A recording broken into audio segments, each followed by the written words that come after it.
नमस्कार, आप सभी का एक बार फिर से बहुत बहुत स्वागत है। साथियों, हर रोज की तरह आज भी हम लोग इस वीडियो में 3 टॉपिक को देखने वाले हैं। पहला टॉपिक दोस्तों हम लोग का रहेगा करंट अफेयर। दूसरा टॉपिक दोस्तों हम लोग का है भारत के प्रमुख मंदिर। और तीसरा टॉपिक हम लोग का रहने वाला है जनगणना और पंचवर्षीय योजना। साथियों, इन सभी परीक्षाओं को ध्यान में रखते हुए वीडियो बनाया गया है। साथियों, आज है 30 जनवरी 2026 और 30 जनवरी 2026 के जो भी इंपॉर्टेंट करंट अफेयर बने हैं आज की इस वीडियो हम लोग देखने वाले हैं। तो पहला प्रश्न साथियों है, निम्न में से किस राज्य में चाय बागान श्रमिकों के लिए मुख्यमंत्री एटी कोली दूतीपात योजना शुरू की गई है? तो साथियों ये असम राज्य में शुरू की गई है। ठीक है। अगला प्रश्न है, निम्न में से किसने पुरुष हॉकी इंडिया लीग 2026 का खिताब जीता है? तो साथियों ये कलिंगा लॉन्सर्स ने जीता है। ठीक है। भारत ने किस वैश्विक खाद्य और पेय व्यापार प्रदर्शनी में कंट्री पार्टनर के रूप में भागीदारी की है? तो साथियों ये गल्फ फूड 2026 ने की है। ठीक है। नेक्स्ट क्वेश्चन है, आईसीसी ने आगामी T20 विश्व कप में किस टीम की जगह स्कॉटलैंड को शामिल करने की पुष्टि की है? तो साथियों आपको बता दें कि बांग्लादेश की जगह स्कॉटलैंड को शामिल करने की पुष्टि की है। ठीक है। नेक्स्ट क्वेश्चन है, किस शहर में इस्माइल इंटरनेशनल फिल्म फेस्टिवल का 12वां संस्करण आयोजित किया गया है? तो ये साथियों नई दिल्ली में आयोजित किया गया है। ठीक है। अगला प्रश्न साथियों है, महत्वाकांक्षी जिलों के लिए संपूर्णतः अभियान 2.0 निम्न में से किसने लॉन्च किया है? तो साथियों ये नीति आयोग द्वारा लॉन्च किया गया है। ठीक है। नेक्स्ट क्वेश्चन है, अजीत पवार का हाल ही में 66 वर्ष की आयु में निधन हो गया, वे किस राज्य के उप मुख्यमंत्री थे?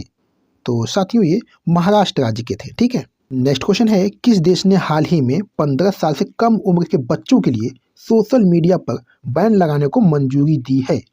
तो ये साथियों फ्रांस देश ने दी है। ठीक है। अगला प्रश्न है, निम्न में से किसे हाल ही में जेसी डेनियल पुरस्कार 2024 से सम्मानित किया गया है? तो ये साथियों शारदा को सम्मानित किया गया है। ठीक है। प्रश्न साथियों है, भारतीय सेना ने निम्न में से किसके साथ मिलकर असम के मिसामारी हेलीकॉप्टर MRO हब की आधारशिला रखी है? तो साथियों ये हिंदुस्तान एरोनॉटिक्स लिमिटेड के साथ मिलकर। ठीक है। चलिए साथियों अगला टॉपिक हम लोग का है भारत के प्रमुख मंदिर। ठीक है। तो पहला प्रश्न है, सोमनाथ मंदिर किस राज्य में है? तो मेरे प्यारे साथियों सोमनाथ मंदिर जो है ये आपका गुजरात राज्य में है। ठीक है। अगला प्रश्न साथियों है, तिरुपति बालाजी मंदिर किस राज्य में स्थित है? तो साथियों ये आपका आंध्र प्रदेश में स्थित है। ठीक है। अगला प्रश्न है, जगन्नाथ मंदिर किस शहर में स्थित है? तो साथियों ये पुरी शहर में स्थित है। अगला प्रश्न साथियों है, काशी विश्वनाथ मंदिर किस नदी के तट पर स्थित है?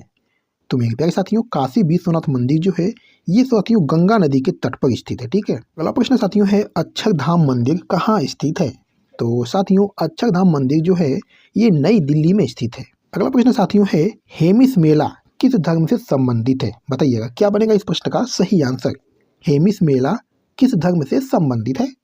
तो साथियों ये बौद्ध धर्म से संबंधित है। ठीक है। झांसी मेला किस राज्य में आयोजित होता है? तो साथियों झांसी मेला जो है ये आपका उत्तर प्रदेश राज्य में आयोजित होता है। ठीक है। अगला प्रश्न साथियों है, अरुणाचल प्रदेश का कौन सा कृषि उत्सव है जिसे गालो जनजाति द्वारा मनाया जाता है? बताइएगा अरुणाचल प्रदेश का ऐसा कौन सा उत्सव है जिसे गालो जनजाति द्वारा मनाया जाता है? तो साथियों मोपिन उत्सव है। ठीक है। अगला प्रश्न साथियों है, डेजर्ट फेस्टिवल कहाँ आयोजित होता है? बताइएगा डेजर्ट फेस्टिवल कहाँ आयोजित होता है? तो साथियों ये जैसलमेर में आयोजित होता है। अगला प्रश्न है, जल्लीकट्टू किससे जुड़ा हुआ है? तो साथियों जल्लीकट्टू जो है ये पोंगल से जुड़ा हुआ है। ठीक है। अगला प्रश्न साथियों है, नागा हेरिटेज फेस्टिवल किस राज्य में होता है? तो साथियों नागा हेरिटेज फेस्टिवल जो है ये आपका नागालैंड राज्य में होता है। ठीक है। अगला प्रश्न देखिएगा, प्रसिद्ध संगाई उत्सव उत्तर पूर्व भारत के किस राज्य द्वारा प्रतिवर्ष आयोजित किया जाता है? तो ये साथियों मणिपुर राज्य में आयोजित किया जाता है। ठीक है। गंगा सागर मेला किस राज्य में होता है? तो साथियों गंगा सागर मेला जो है ये पश्चिम बंगाल में होता है। ठीक है। अगला प्रश्न देखिएगा साथियों, भारत के किस राज्य में फ्लेमिंगो उत्सव मनाया जाता है? बताइएगा साथियों किस राज्य में फ्लेमिंगो उत्सव मनाया जाता है? तो साथियों ये आपका आंध्र प्रदेश में मनाया जाता है। ठीक है। साथियों अगला प्रश्न है, सोनपुर मेला किस राज्य में लगता है? तो साथियों सोनपुर मेला जो है ये आपका बिहार राज्य में लगता है। ठीक है। चलिए साथियों अगला टॉपिक हम लोग का है जनगणना और पंचवर्षीय योजनाएं। ठीक है। तो चलिए प्रश्नों को देखते हैं। जनगणना 2011 के अनुसार किस राज्य की जनसंख्या वृद्धि दर सबसे अधिक रही है? तो साथियों ये मेघालय राज्य की रही है। ठीक है, 2011 की जनगणना के अनुसार भारत की जनसंख्या कितनी है? तो साथियों 210 मिलियन। ठीक है, भारत की जनसंख्या 2023 में चीन से अधिक हो जाएगी। ये साथियों किस रिपोर्ट के अनुसार बताया गया था?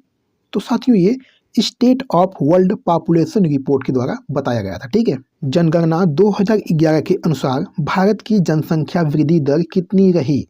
तो साथियों 17.72% रही थी। ठीक है, जनगणना 2011 के अनुसार किस संघ शासित प्रदेश की जनसंख्या वृद्धि दर सबसे अधिक थी? तो साथियों ये दादर एवं नगर हवेली की थी। ठीक है, अगला प्रश्न देखिएगा साथियों, अंतिम संस्करण जनगणना 2011 कौन से नंबर की जनगणना थी? बहुत ही महत्वपूर्ण प्रश्न है साथियों।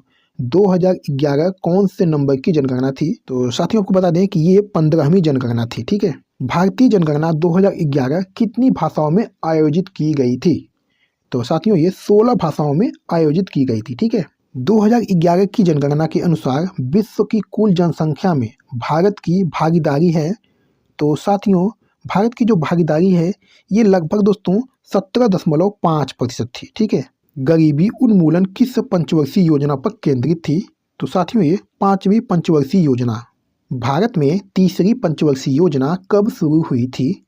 तो मेरे प्यारे साथियों भारत में जो तीसरी पंचवर्षीय योजना है ये सन 1961 में शुरू हुई थी। ठीक है, कृषि जैसे प्राथमिक क्षेत्र को विकसित करना किस पंचवर्षीय योजना का उद्देश्य था? तो साथियों ये पहली पंचवर्षीय योजना का उद्देश्य था। ठीक है, तीसरी पंचवर्षीय योजना के दौरान भारत के प्रधानमंत्री कौन थे? बताइएगा साथियों, बहुत ही महत्वपूर्ण प्रश्न है।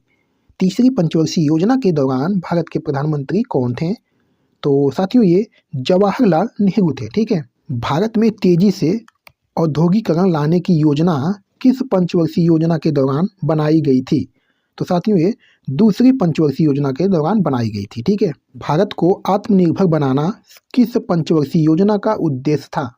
तो साथियों ये तीसरी पंचवर्षीय योजना का उद्देश्य था। ठीक है, चलिए साथियों इस वीडियो का लास्ट क्वेश्चन है और इस प्रश्न का सही आंसर क्या बनेगा ये आपको बताना है। ठीक है, प्रश्न आपका है किस पंचवर्षीय योजना में भारी और बुनियादी उद्योगों के तेजी से औद्योगिकरण पर ध्यान केंद्रित किया गया? तो साथियों आपको बताना है कि ये किस पंचवर्षीय योजना के तहत किया गया था। ठीक है, इस प्रश्न का सही आंसर क्या बनेगा कमेंट बॉक्स में जरूर बताइएगा। ठीक है, तो चलिए फिर मिलते हैं आपसे अगली वीडियो में किसी महत्वपूर्ण टॉपिक पे। तब तक के लिए धन्यवाद।